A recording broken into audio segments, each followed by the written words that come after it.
Hello and warm welcome to all of you. আজকের এই ভিডিওতে আমরা দেখব রিটস কি, এর সোর্স, কিভাবে রিটস ইস্যু করা যায়, types of writs and detail explanation of each writs. At the end previous year important question solve করা হবে। So guys, this video going to be very interesting, keep watching. সবার আগে জেনে নেব Ritz কি। আমাদের ইন্ডিয়ান কনস্টিটিউশনের দ্বারা অনেক ফান্ডামেন্টাল রাইটস যেমন right two education, right two freedom দেওয়া আছে, কিন্তু কোনো কারণে যদি এগুলি বিঘ্নিত হয় দেন এর প্রোটেকশন অ্যান্ড রিকভারির জন্য কিছু কনস্টিটিউশনাল রেমিডিস অর্থাৎ সাংবিধানিক প্রতিকারও দেওয়া আছে। এই প্রতিকারগুলি রিটস নামে পরিচিত। সাপোজ আমাদের যেমন জ্বর বা সর্দি হলে আমরা ওষুধ নিই, তেমনি ফান্ডামেন্টাল রাইটসগুলো বিঘ্নিত হওয়া এক ধরনের রোগ, এবং এই রোগের অ্যান্টিবডি অর্থাৎ ওষুধ হলো writs. Source, it is taken from English law, অর্থাৎ ব্রিটেনের ল থেকে রিটসগুলি নেওয়া হয়েছে। ইস্যু, আর্টিকেল 32 এর মাধ্যমে সুপ্রিম কোর্ট রিটস ইস্যু করতে পারে, একইভাবে আর্টিকেল 226 এর মাধ্যমে হাইকোর্ট রিটস ইস্যু করতে পারে। বাট আর্টিকেল 32 অ্যান্ড আর্টিকেল 226 এর মধ্যে কিছু ডিফারেন্স রয়েছে, সেগুলি দেখে নেব। আর্টিকেল 32 অনলি ফান্ডামেন্টাল রাইটসগুলো প্রোটেক্ট করার জন্য রিটস ইস্যু করতে পারে। এই জন্য সুপ্রিম কোর্টকে protector and guarantor of fundamental রাইটসও বলা হয়ে থাকে। On the other hand, article 226 এর মাধ্যমে হাইকোর্ট ফান্ডামেন্টাল রাইটস ছাড়া অন্যান্য ক্ষেত্রেও রিটস ইস্যু করতে পারে। সেকেন্ড ডিফারেন্স হলো আর্টিকেল 32 পার্ট 3 এর মধ্যে পড়ায় এটি নিজেই একটি ফান্ডামেন্টাল রাইটস, কিন্তু আর্টিকেল 226 ফান্ডামেন্টাল রাইটস নয়। Types of writs. রিটস প্রধানত 5 প্রকার: habeas corpus, mandamus, certiorari, prohibition and quo warranto. এই 5টি ওয়ার্ডই ল্যাটিন ওয়ার্ড থেকে গৃহীত। Habeas corpus meaning to have the body of. এখানে যে ডায়াগ্রাম দেওয়া আছে তার মাধ্যমে আমরা সহজে হেবাস কর্পাস সম্বন্ধে জেনে নেব। স্টেট অর্থাৎ পুলিশ প্রশাসন যদি কোনো পার্সনকে আনলফুলি ডিটেন অর্থাৎ বেআইনিভাবে আটক করে, তখন সেই ব্যক্তি বা তার পরিবার সুপ্রিম কোর্ট বা হাইকোর্টের কাছে হেবাস কর্পাস এই রিটটা ইস্যু করতে পারে সেই ব্যক্তির রিলিজের জন্য। If the detention is found to be illegal then the detain person must be released. অর্থাৎ প্রশাসন যদি ওই ব্যক্তিকে বেআইনিভাবে আটক করে দেন কোর্ট ওই ব্যক্তিকে সসম্মানে রিলিজ করার অর্ডার দেয়। Ground where habeas corpus is not issue.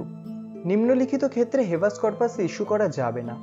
If the detention is lawful, contempt of a court, detention is by a competent court and outside the jurisdiction of the court. Second writ হলো mandamus, meaning we command. It is issued by the court to a public official asking him to perform his duties. যে কোনো public অফিসিয়ালকে তাদের duty ঠিকমতো পালন করতে বলা যায় এই রিটস ইস্যুর মাধ্যমে। সাপোজ আপনি কোনো গভর্নমেন্ট এক্সাম ক্র্যাক করেছেন এবং সেই পোস্টের জন্য সব ক্রাইটেরিয়া ফুলফিল করা সত্ত্বেও আপনার যদি রিক্রুটমেন্টে দেরি হয় বা ডিলে হয়, দেন আপনি এই রিটস ইস্যুর মাধ্যমে গভর্নমেন্ট রিক্রুটারদের তাদের ডিউটি ঠিকমতো পালন করার কমান্ড দিতে পারেন। Guys, look this point, you can not issue this writ against a private individual or body. অর্থাৎ আপনি গভর্নমেন্ট ছাড়া কোনো বেসরকারি সংস্থা বা ব্যক্তির বিরুদ্ধে এই রিটস জারি করতে পারবেন না। নেক্সট রিট হলো certiorari, meaning to be certified or inform. এই ডায়াগ্রামে আপনারা দেখতে পাচ্ছেন সুপ্রিম কোর্ট বা হাইকোর্ট যে কোনো লোয়ার কোর্টকে রিপোর্ট সাবমিট করতে বলতে পারে, যাতে সুপ্রিম কোর্ট বা হাইকোর্ট এই রিপোর্টে রিভিউ করতে পারে।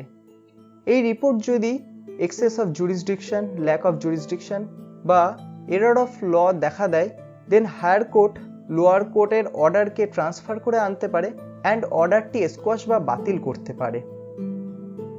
ফোর্থ রিট হলো প্রহিবিশন, মিনিং টু ফরবিড অর্থাৎ বাধা দেওয়া।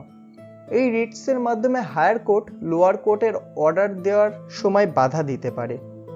We often confuse between certiorari and prohibition. Actually certiorari and প্রহিবিশনের মধ্যে খুবই সামান্য ডিফারেন্স আছে।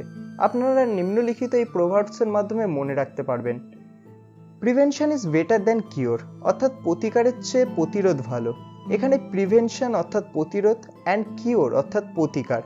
প্রিভেনশনের পি দ্বারা মনে রাখবেন প্রহিবিশন অ্যান্ড কিওরের সি দ্বারা মনে রাখবেন সার্সরারি। লোয়ার কোর্টের অর্ডারের আগে যদি হায়ার কোর্ট বাধা দেয় তখন প্রহিবিশন, অন্যদিকে লোয়ার কোর্টের অর্ডারের পরে যদি হায়ার কোর্ট অর্ডারটিকে বাতিল করে দেয় দেন সার্সরারি হবে। লাস্ট রিট হলো quo warranto, meaning by what authority or warrant. to inquiry into the legality of claim of a person to a public office. Suppose আমি প্রাইমারি স্কুলের চাকরি পেয়েছি, কিন্তু একজন প্রাইমারি স্কুলের টিচার হওয়ার কোয়ালিফিকেশন আমার নেই। তখন আপনারা এই রিটসের মাধ্যমে আমার বিরুদ্ধে এনকোয়ারি বসাতে পারেন, এবং যদি সুপ্রিম কোর্ট বা হাইকোর্ট দ্বারা প্রমাণিত হয় আমি এই পোস্টের জন্য যোগ্য নই, তখন আমাকে কোর্ট এই পোস্ট থেকে এলিমিনেট করে দেবে। আমরা ভিডিওর একেবারে শেষে এসে গেছি, এবার দেখে নেব প্রিভিয়াস ইয়ার ইম্পর্টেন্ট কোশ্চেনটি। Which one of the following writs literally means under what authority? অর্থাৎ নিম্নলিখিত কোন রিটটির আক্ষরিক অর্থ হচ্ছে কোন অধিকারে? This question came in WBCS mains 2017। এখানে চারটি অপশন হলো habeas corpus, certiorari, prohibition and quo warranto. So the correct answer is quo warranto. So guys, ভিডিওটা এখানেই শেষ করলাম। ভালো লেগে থাকলে please like, share and subscribe করো। Have an awesome day. Bye by.